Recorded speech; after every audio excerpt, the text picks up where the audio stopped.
आप देख रहे हैं the him tales horror stories. प्रस्तुत एक और नई कहानी। कहते हैं राजस्थान में कुलधरा नाम का एक ऐसा गांव स्थित है जो एक वीरान और श्रापित गांव के नाम से जाना जाता है। यहाँ अक्सर अजीबोगरीब घटनाएं होती रहती हैं और इन्हीं घटनाओं की सच्चाई जानने के लिए मिस्टर सक्सेना, जो कि एक हिस्ट्री प्रोफेसर हैं, अपने कुछ स्टूडेंट्स के साथ रिसर्च के लिए कुलधरा गांव में ठहरे हुए थे। वक्त करीब आधी रात का था जब मिस्टर सक्सेना अपने टेंट के बिस्तर पर करवटें बदल रहे थे। उन्हें देखकर लग रहा था जैसे कोई अजीब सी बेचैनी उन्हें सता रही हो। एक पल के लिए उनकी आंख लगी ही थी कि अचानक उनके कानों में घंटियों की आवाज पड़ने लगी। वो आवाज को सुनकर मिस्टर सक्सेना झटके से उठ बैठे। वो सहमी हुई आवाज में खुद से ही बड़बड़ाने लगे, ये तो उसी मंदिर की घंटियों की आवाज है, पर इतनी रात में वहां जाना सही नहीं होगा। मिस्टर सक्सेना एक अजीब सी कश्मकश में उलझे हुए थे। आखिर ये कौन सा मंदिर था और इस रात के सन्नाटे में घंटियां कौन बजा रहा था?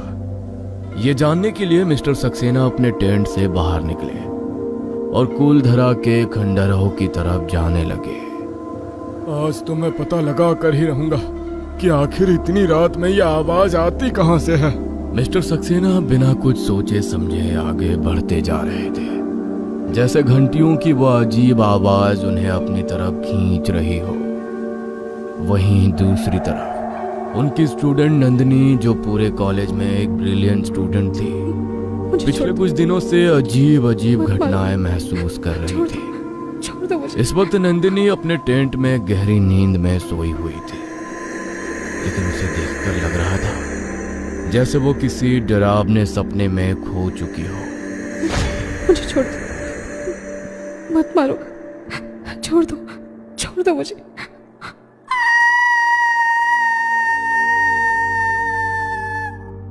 अचानक एक अजीब सी ठंडी हवा नंदिनी के बदन से टकराई और वो हड़बड़ा कर उठ बैठी। हे भगवान, ये क्या हो रहा है मेरे साथ? कितना खौफनाक सपना था।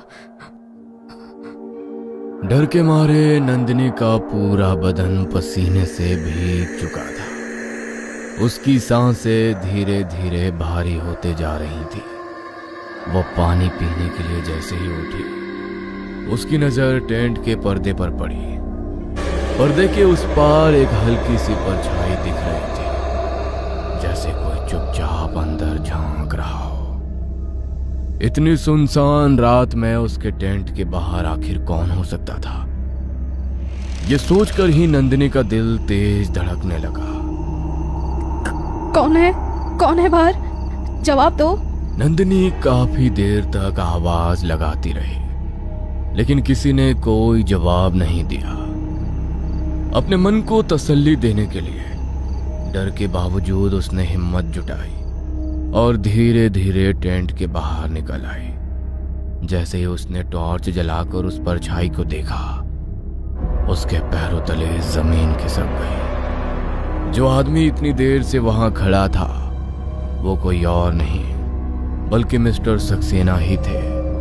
वो बिल्कुल एक स्टैचू की तरह आंखें खुली रखे एकदम खामोश खड़े थे। प्रोफेसर, आप यहाँ? प्रोफेसर, आप ठीक तो हैं?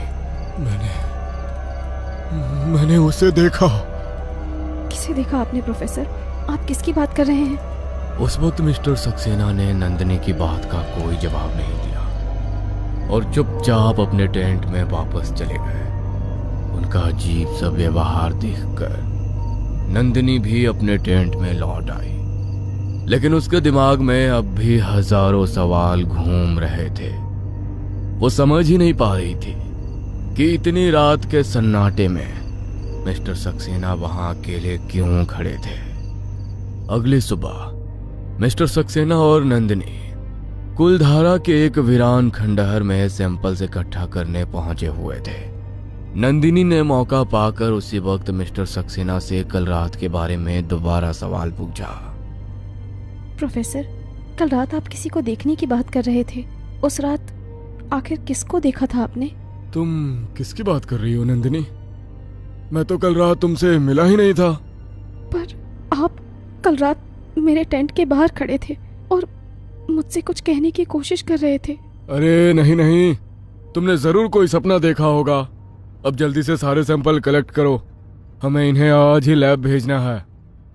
मिस्टर सक्सेना की बातों से ऐसा लग रहा था जैसे वो कल रात की बात से बिल्कुल अनजान हो, लेकिन नंदिनी को अब प्रोफेसर पर पूरा शक हो चुका था। इस जगह पर जरूर कुछ ना कुछ गड़बड़ है। रात का डिनर करने के बाद मिस्टर सक्सेना और नंदिनी अपने अपने टेंट में सोने चले गए, लेकिन नंदिनी चुपचाप सक्सेना के टेंट पर निगाह बनाए बैठी थी। करीब आधी रात के वक्त जब चारों तरफ गहरा सन्नाटा फैला हुआ था, मिस्टर सक्सेना धीरे से अपने टेंट से बाहर निकले। वह अजीब सी बेबसी के साथ बड़बड़ाते हुए आगे बढ़ने लगे। इंतजार खत्म हुआ, वो आ चुकी है, मुझे उसके पास जाना होगा, वो आ चुकी है। उन्हें देखकर ऐसा लग रहा था जैसे उनके शरीर पर किसी और बला का कब्जा हो। कुलधरा की अंधेरी वीरान गलियों से गुजरते हुए मिस्टर सक्सेना एक पुराने मंदिर के सामने जाकर रुक गए। दीपमाला, दीपमाला मेरे पास आओ, मैं तुम्हें लेने आया हूं। सालिम सिंह के आने से पहले आज मैं तुम्हें कुलधरा से बाहर ले जाऊंगा। नंदिनी को मिस्टर सक्सेना की बदली हुई आवाज साफ महसूस हो रही थी, लेकिन वो ये नहीं देख पा रही थी कि वो बात किससे कर रहे थे। तभी उसने मंदिर के अंदर से एक औरत को बाहर आते हुए देखा। उस औरत का पूरा जिस्म सफेद था, सर पर लाल चुनरी, काले होंठ और आंखों से आंसुओं की जगह लाल खून बह रहा था। जैसे ही उसने मिस्टर सक्सेना को देखा, वो रोती हुई सीधे उनके पास आकर रुक गई। इसके बाद उसने अपने सिर से हल्का सा घूंघट उठाया और सहमी हुई आवाज में मिस्टर सक्सेना से बोली, तुमने आने में देर कर दी विजयराज। वो फिर से मुझे अपने साथ ले जाएगा। दीपमाला की आवाज में दर्द और बेचैनी साफ महसूस हो रही थी। वो बार बार पीछे मुड़कर देख रही थी, जैसे किसी के आने का डर उसे अंदर ही अंदर खाए जा रहा था। दीपमाला, आज वो तुम्हें मुझसे छीन नहीं सकेगा, मैंने उसकी पूरी व्यवस्था कर दी है। पर वो मुझे ले जाएगा। तुम्हारी जगह अगर कोई जाएगा तो वो लड़की जो इस वक्त हमें देख रही है। मिस्टर सक्सेना के मुंह से ये बात सुनते ही नंदिनी के जिस्म में सिहरन दौड़ गई। डर के मारे उसके मुंह से एक तेज चीख निकल पड़ी और वहां से भाग निकली। उसे अब ये बात समझ आ चुकी थी कि ये एक भयानक साजिश है जिसमें वो पूरी तरह फंस चुकी थी। नंदिनी, रुक जाओ। मंदिर के पास तुमने जो देखा वो सिर्फ एक छलावा था।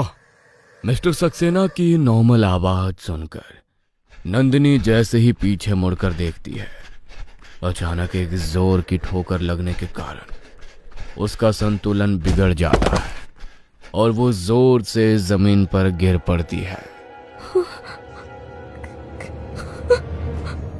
सिर पर गहरी चोट लगने के कारण वो दर्द से तड़प रही थी।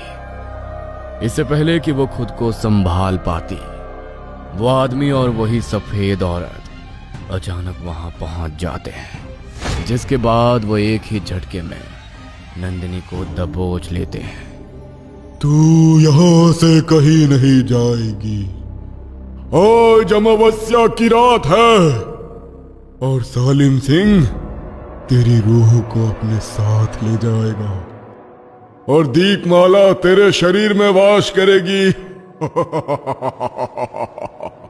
प्रोफेसर, आप मेरे साथ ऐसा नहीं कर सकते। मुझे जाने दीजिए, मुझे जाने दीजिए। मिस्टर सक्सेना नहीं, विजयराज हूं।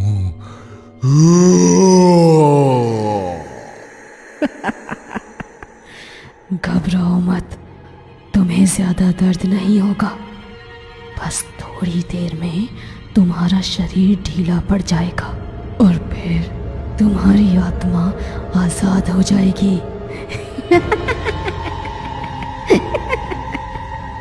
नंदिनी की सांसें बस कुछ ही पलों में थमने वाली थी, लेकिन तभी उसके कानों में दौड़ते हुए घोड़े की तेज आहट गूंज उठी और अगले ही पल घोड़े पर सवार उस आदमी ने तलवार निकाली और एक ही बार में सक्सेना का सर धड़ से अलग कर दिया। इसके बाद वो घुड़सवार दीपमाला की रूह को पकड़कर हवा में ही कहीं गायब हो गया। यह सब कुछ इतनी तेजी से हुआ कि नंदिनी को समझने का मौका तक नहीं मिला। बेहोशी की हालत में वो लड़खड़ाते कदमों से आगे बढ़ने की कोशिश कर रही थी कि अचानक उसकी आंखों के सामने अंधेरा छा गया और वो वहीं जमीन पर गिर पड़ी। इस घटना को लगभग 6 महीने गुजर चुके थे। इस बीच नंदिनी काफी लंबे समय तक कोमा में रही और जब उसे होश आया तो उसने खुद को हॉस्पिटल में पाया। उसी पल उसकी नजर सामने खड़े शख्स पर पड़ी, जिसके बाद उसके दिमाग में वही पुरानी बातें घूमने लगी। प्रोफेसर, आप तो मर चुके थे। मिस्टर सक्सेना ने हल्की सी सांस ली और बेड के पास आकर बोले, नंदिनी, मैं जिंदा हूं। उस रात तुमने जो कुछ देखा वो हकीकत नहीं बल्कि सिर्फ एक छलावा था। उस जगह पर मेरे साथ भी बहुत से अजीब अजीब छलावे हो रहे थे। उस वीरान मंदिर की आवाज मुझे भी बार बार अपनी तरफ खींच रही थी, लेकिन मैं आधे रास्ते से ही वापस अपने टेंट में लौट आया।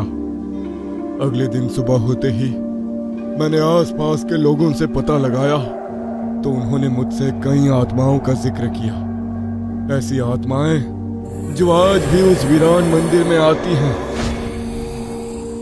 और उनमें से कुछ ऐसी भी हैं जो अक्सर लोगों के साथ मौत का खेल खेलती रहती हैं।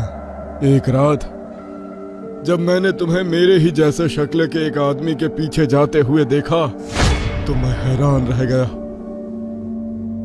और फिर मैंने तुम्हारा पीछा किया, लेकिन कुछ ही देर बाद तुम मेरी नजरों के सामने से ओझल हो गई और जब मैंने तुम्हें ढूंढा तो तुम मुझे मंदिर के पास बेहोश मिली।